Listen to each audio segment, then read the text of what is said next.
नेताजी ने एडी चोटी का जोड़ लगा लिया आरएलपी के कैंडिडेट। तो यही अनुमान बेनीवाल मेरे सामने जो चुनाव लड़ रहे हैं उन नेताओं ने क्या गलतफहमी है तो उनको दूर आरएलपी की, जिन्होंने हमें समाज की बहन बेटियों को गालियां बकती वाला बेल्ट है, इसमें सारे में एक बदनाम हो चुका है बेल्ट। किवसर के नेता नहीं बोले तब तक ये काम होना नहीं चाहिए। राम राम साहब, बोलो बाबूजी महाराज की, बोलो तेजाजी महाराज की, बोलो गुरु जम्बेश्वर भगवान की, बोलो रामदेव जी भगवान की, और कोई की,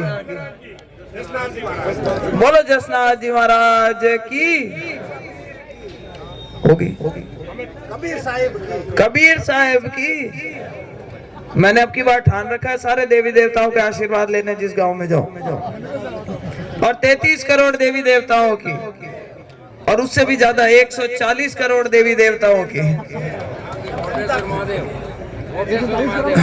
मोटेश्वर महादेव, सारण साहब के बोटेश्वर महादेव, हाँ तो वो 140 करोड़ में वो बोटेश्वर महादेव ही आ गए। सही बात है सारण साहब। मंच पे उपस्थित सभी नेतागण, रेवत जी डांगा साहब हमारे बीच में पधारे, सारण साहब मेड़ता से हमारे पूर्व में विधायक रहे और अभी अपना उद्बोधन दिया, जिन्होंने सुखराम जी, मेघवाल जी, भागीरथ जी पे आते आते वो कह देते सम्मानित मत बोल दो भाई, कोई बुरा तो नहीं मानेगा भाई। कुर्ची का मंच तो स्पेशल मंच होता है, इसके मंच के तो अगर नाम ले भी दें तो सबको पता चलना चाहिए कि कुर्ची पे इतने सारे लोग गए थे वोट मांगने के लिए भारतीय जनता पार्टी के पक्ष में। वो चिंता मत करो साहब, वो अब सबको पता है कि आती है मारवाड़ी, वो दिक्कत नहीं रहेगी। वो तो बिंदु जी के टाइम की बातें थी। माँ तो ले ले वहां नानक जी, उड्डा जी और है, माँ का तो गना ही थे, उड्डा उड्डा। उपस्थित सभी गांव के बड़े बुजुर्गों, सरपंच साहब, नौजवान साथियों, माताओं बहनों और प्यारे बच्चों, देखो वास्तव में कुर्सी में इस तरीके का माहौल तो मैंने बहुत लंबे टाइम में कभी नहीं देखा। तो आज पता लग रहा है कि भाई बदलाव की आंधी चल रही है, खीवसर में भी चल रही है। जहाँ सुबह कार्यक्रम में निकले, बलाया से शुरू किया, करते करते जब यहाँ तक पहुंचे हैं तो जैसा आप लोगों में जोश देखने को मिला, लगभग सभी पंचायतों में इस तरीके का जोश था।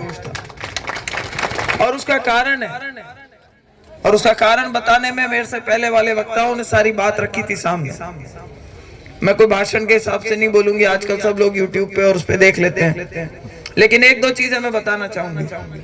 यहाँ आज कुर्सी में आप 36 कौम के लोग यहाँ सामने बैठे हो, किसान भाई भी हैं, युवा शक्ति भी है, माताएं बहनें भी हैं। मेरे सामने जो चुनाव लड़ रहे हैं उन नेताओं ने क्या कहा, हमेशा मैं किसानों की लड़ाई लड़ता हूँ। कुर्सी के अंदर जो माहौल पैदा किया उसके अंदर किसानों की लड़ाई का मुद्दा नहीं था। यहाँ पे डार्क जोन हुआ करता था, डार्क जोन में ट्यूबवेलें चलती थी और उसका श्रेय वो ले गए। आज वो सब खुल गया, डार्क जोन, ट्यूबवेलें चलेंगी जैसे चलती थी वैसे ही चलेंगी, और राज चलाता है, राज चलाएगा भारतीय जनता पार्टी की सरकार है। और अगर मदद मिलेगी कहीं से तो वो भारतीय जनता पार्टी से ही मिलेगी। अगर किसी को गलतफहमी है तो उनको दूर करवा देना, जो आप आज यहाँ पे आए। युवाओं को सबसे ज्यादा ठगा, युवाओं के, जवानों के, किसानों के नाम के भाषण देते हैं नेताजी। अभी बात चली थी पेपर लीक की, ज्यादा लंबे में नहीं बताऊं तो स्पर्धा चौधरी एक पकड़ी गई थी पेपर लीक मामले में। कौन सी पार्टी की थी? आरएलपी की। और एक नेताजी की फोटो चली थी जिसके ऊपर अभी भी जांच जारी है, और मुझे पूरा विश्वास है कि आने वाले समय में जब ये जांच पूरी होगी तो यही अनुमान बेनीवाल जो कहा करते थे कि पेपर लीक के घोटाले, जिन्होंने जवानों की नौकरियों के सपने जो थे वो चूर चूर करे, उन सबको जेल में डालने की बात कर रहे थे कि नहीं करी थी? और आज मैं बताती हूँ कि उसका जो मुख्य संदिग्ध था सुरेश डाका, जो आज की तारीख में भागा हुआ है, कहीं ओमान में, दुबई में कहीं बैठा हुआ है, वो अनुमान बेनीवाल जी के संपर्क का आदमी था। इस मंच के माध्यम से आपको बोलना चाहता हूँ। और जिस दिन स्पेशल टीम का ये सारा खुलासा होगा उस दिन युवा साथियों को भी पता चलेगा कि उनके साथ में भी ठगी करने वाले नेता थे तो नेताजी थे, जो अपने समाज के सगे नहीं हुए, जिन्होंने हमें समाज की बहन बेटियों को गालियां बकी, जिन्होंने अपने समाज के बड़े बुजुर्गों को गालियां बकी। भाई मैं विश्वास करो वो किसी के भी सगे नहीं हो सकते। जब पिछली बार आए भारतीय जनता पार्टी के साथ गठबंधन किया, कूद कूद करके भारतीय जनता पार्टी वालों ने मदद करी और उनको सांसद बना करके भेजा। 6 महीने बाद क्या मिला उनको? धोखा। कैसे मिला? आरएलपी के कैंडिडेट सामने उतार दिए। जब भारतीय जनता पार्टी के पंचायती राज के चुनाव में कैंडिडेट आए, गठबंधन कितने दिन चला? 6 महीने। मोदी जी से कहते हैं नाराज होकर के मैंने किसान आंदोलन के टाइम छोड़ा, सत्ता को ठोकर मारी और मैंने जाकर के किसानों की लड़ाई लड़ी। कोई लड़ाई नहीं लड़ी किसानों की। यही राजा राम मील थे, इनसे बोला कि जहां आपने अपना कैंप लगा रखा है बॉर्डर पे, मैं भी अपने साथ बैठ जाता हूँ। राजा राम जी मील के साथ में उस टाइम पे 5000 आदमी साथ में बैठे हुए थे। नेताजी ने पास में 20 आदमी थे, बोले कि 5000 में रला लूंगा तो इनकी गिनती अपने में ही करा लूंगा। उन्होंने साफ मना कर दिया, बोले तंबू अलग से लगाओ। उस तंबू को ऊपर रखने के लिए 6-7 आदमी बैठाने के लिए तेल निकल गया था, इनका छींके आने लग गई थी। और अगर किसी ने इनका देखा हो जाकर के जो कैंप लगा हुआ था वहां पे, आपको पता चलेगा कि कुछ भी सामान नहीं था। मुद्दा सिर्फ ये था कि किसी तरह अपनी दुकान चलती रहे, अशोक गहलोत की शरण में वापस आना था, इसलिए गठबंधन तोड़ के आए थे। और अशोक गहलोत के पास जाकर के सीधा सीधा बोल दिया कि साहब आप तो मुझे बताओ आपको मुझसे क्या करवाना है, मैं करने को तैयार हूं और आप मेरे काम करते हो। और अगर उस टाइम अगर उनके कहीं मन में भलाई होती, लोगों की भलाई का सोच रहे होते, तो जो आज जिस गांव में जाते हैं, खिमसर में एक ही समस्या सबसे बड़ी खड़ी मिलती है, किस चीज की? पानी की। तो भाई 20 साल के अंदर अगर आपके मुख्यमंत्री एक फोन पे फोन उठा लेते थे, अगर आपकी सिफारिश करने से वो डीजीपी लगा लेते थे, तो भाई खिमसर में कम से कम पानी की व्यवस्था तो आप भी करवा सकते थे। अगर नहीं करवाया तो उसके पीछे क्या कारण है, उसके बारे में मैं आपको छोड़ती हूँ। आज मैं एक विशेष बात बोलने के लिए आई हूँ। 3 दिन बचे हैं, चौथे दिन चुनाव है, वोट पड़ेंगे। और ये जो कुर्सी वाला बेल्ट है, इसमें सारे में एक बदनाम हो चुका है बेल्ट। और किस बात के लिए बदनाम है कि यहाँ गुंडागर्दी बहुत होती है। यहाँ पे सब भय के वातावरण में रहते हैं, कोई वोटिंग नहीं कर पाता। कोई आदमी अगर इस बेल्ट से आता है, मेरे को एक ही कहता है सब फर्जीवाड़ों कह नहीं कर रोक लीजिए, फर्जीवाड़ों कह नहीं कर रोक लीजिए। तो भाई रेवत जी भी जीत जाता है चुनाव, जीते उड़ा ही चुनाव। तो आप लोगों की जगह भावनाओं का वोट सगला के आते ही फर्जीवाड़ा 2000 को कहीं फर्क पड़े, मन बताओ 1000 वोट अटिकाटी पड़ जावे जना। आज रेवत जी एमएलए होता। अरे बार भी मैं कहनी चाहूंगी, आज भारतीय जनता पार्टी को यार समान को यहाँ करने है तो जगह मंच माते बैठा है नहीं, सरकार में तो आकी चाल ही समान आके नहीं है।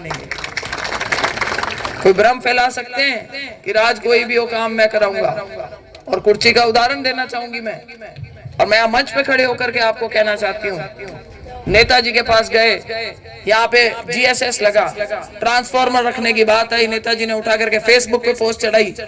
सबको डराने की आदत है, फेसबुक पे पोस्ट चढ़ा के कहते हैं मैंने एससी से एमडी से बात कर ली है और आप लोगों के कल शाम तक यहाँ पे ट्रांसफार्मर रखा जाएगा और जीएसएस शुरू हो जाएगा।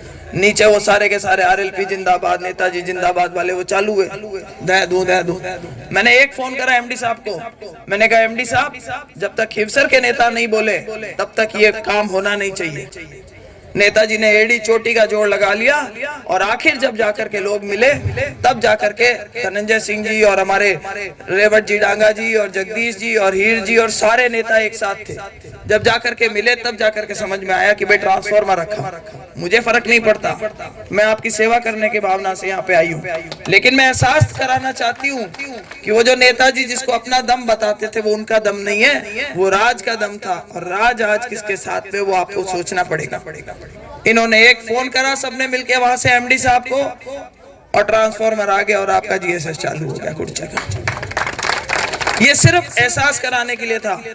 उसके बाद उन्होंने कहीं पे लिख रखा था 4 जीएसएस के लिए। मैंने कहा भाई पहले बता दो, नहीं तो फिर रुकेंगे 4 जब तक कि आप भारतीय जनता पार्टी वालों से नहीं खिलाओगे। राज बीजेपी का है, आप कैसे किसी चीज का श्रेय ले जाते हो।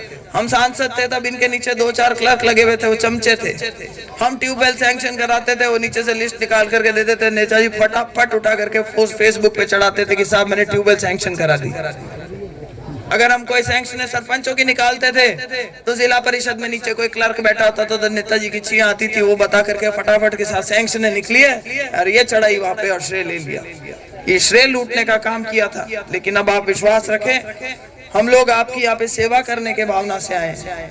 मेरे को कोई फर्क नहीं पड़ता कोई पूछे कि भाई नेताजी ने क्या बोला और क्या नहीं बोला, उनसे जो बोला करा वो हम सब समेट लेंगे, उनसे कोई दिक्कत नहीं है, किसी को डर नहीं लगता यहाँ पे। और ये तो मेरा तो पता ही है सबको कि मुझे उससे डर नहीं लगता, अगर लगता है तो उन्हीं को मुझसे डर लगता होगा। लेकिन मैं यहाँ जनता का वो भय खोलना चाहती हूँ। हर एक उस कार्यकर्ता को, हर एक उस व्यक्ति को जो भारतीय जनता पार्टी को और मुझे सपोर्ट करना चाहता है, मैं उसके पीछे बल बन के खड़ा होना चाहती हूँ। और इन सभी नेताओं को पहले उस वास्तव में बात ठीक थी कि अगर हम खुले में आए तो जाएं किसके पास, किसके पास जाएंगे?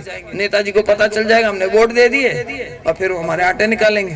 ये सबके वास्तव में परेशानी थी, लेकिन आज वो परेशानी नहीं है। आज ये मंच देखो कितने भरे पूरे प्रधान, एक्स एमएलए, एमएलए सब बैठे हैं यहाँ पे, और किसी के पास भी आप जा सकते हो कोई भी काम कराने के लिए, जिसके साथ आपकी ट्यूनिंग है, आपका व्यवहार सही है, वाजिब काम के लिए कोई भी मना नहीं करेगा। राज भारतीय जनता पार्टी का और करवाएंगे हम सब काम। आज ये बड़ा चुनाव है, लोकसभा का चुनाव है। मेरा आप लोगों से निवेदन है कि 19 तारीख को जिन लोगों को मन में ये चीज है कि भाई ज्योति मिर्धा जीतनी चाहिए, और जीतनी चाहिए, और जीतना इसलिए चाहती है ज्योति मिर्धा ताकि 5 साल आपकी सेवा कर सके, आपके काम करवा सके, छोटे बड़े अगर कोई काम दिल्ली से लेकर के आने तो वो प्रोजेक्ट लेकर के आ सके। अभी किसी बालक ने मुझे यहाँ पे एक लिस्ट पकड़ाई, मेरी इच्छा तो हुई थी कि उसके बारे में बोलूं या नहीं बोलूं। उसमें अगर आप काम देखोगे तो मुझे ऐसा लगता है कि ये सपना सा है, क्योंकि नेताजी के खेमसर में तो इस तरीके की बातें नहीं होती। इन्होंने बोला है कि प्योर कैनाल का पानी, अंग्रेजी में लिखी हुई है कि प्योर कैनाल का पानी चाहिए हमें कुर्ची में। नेताजी चाहते तो लेकर आ सकते थे। इन्होंने बोला कि हमें 30,000 रुपए का, 34,000 रुपए का फार्मर्स का कॉम्पनसेशन चाहिए, लड़कियों की कॉलेज चाहिए हमें। इन्होंने बोला हमें डिजिटल लाइब्रेरी चाहिए, और डिजिटल लाइब्रेरी को हाईलाइट कर रखा है। ये सपने हमारे बच्चों के, युवाओं के, जिन्होंने जो सपने देखते हैं यहाँ पे, बहुत अच्छी बात है सपने देखना, लेकिन उन सपनों को साकार करने के लिए मुख्य धारा के साथ जुड़ना पड़ेगा।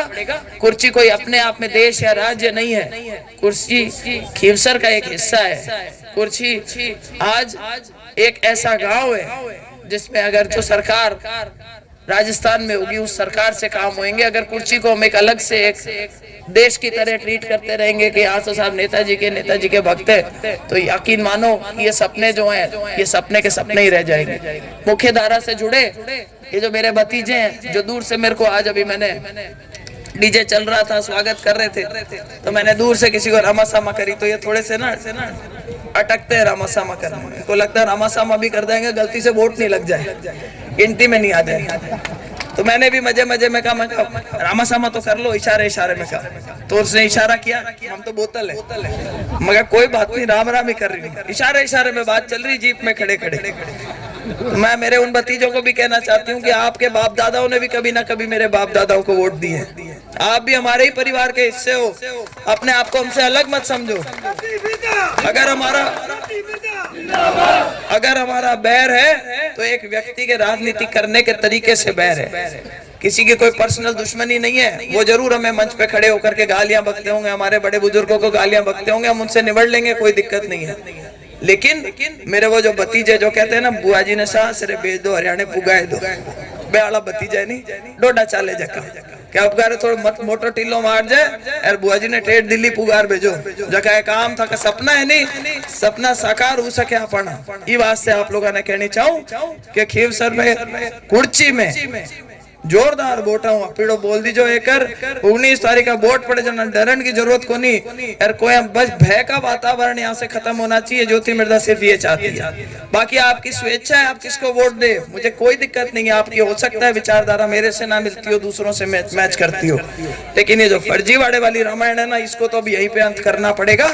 और यही आपको विश्वास दिलाती हूँ कि इसमें जो अड़चन बनेगा, अगर वो गुंडागर्दी कर सकते हैं तो भाई वापस हम भी ठोकामारी कर सकते हैं। ताकत हमारे पास भी कम नहीं है, जिस भाषा में वो समझते हैं उनको समझाने के लिए तैयार है। इस मंच के माध्यम से मैं मेरे सभी कार्यकर्ताओं को ये चीज कहना चाहती हूँ, ताकत रखो, हिम्मत रखो। मैं एक लड़की होकर के लड़ सकती हूँ, भाई तुम क्यों नहीं लड़ सकते? जम के लड़ाई लड़ेंगे, अपने लोगों की हितों की लड़ाई लड़ेंगे, 36 कौम के लोगों को साथ लेकर के चलेंगे, और एक सकारात्मक राजनीति की अप्रोच रखते हुए खेमसर का आगे निर्माण करने का प्रयास करेंगे। 19 तारीख को दबादब वोट टिकाए दीजिए, और अगला 5 साल मैं जानू, मारो काम जाने, मैं आपे खांच लूं, रोड ले। राम राम साहब, बहुत ही बहुत धन्यवाद।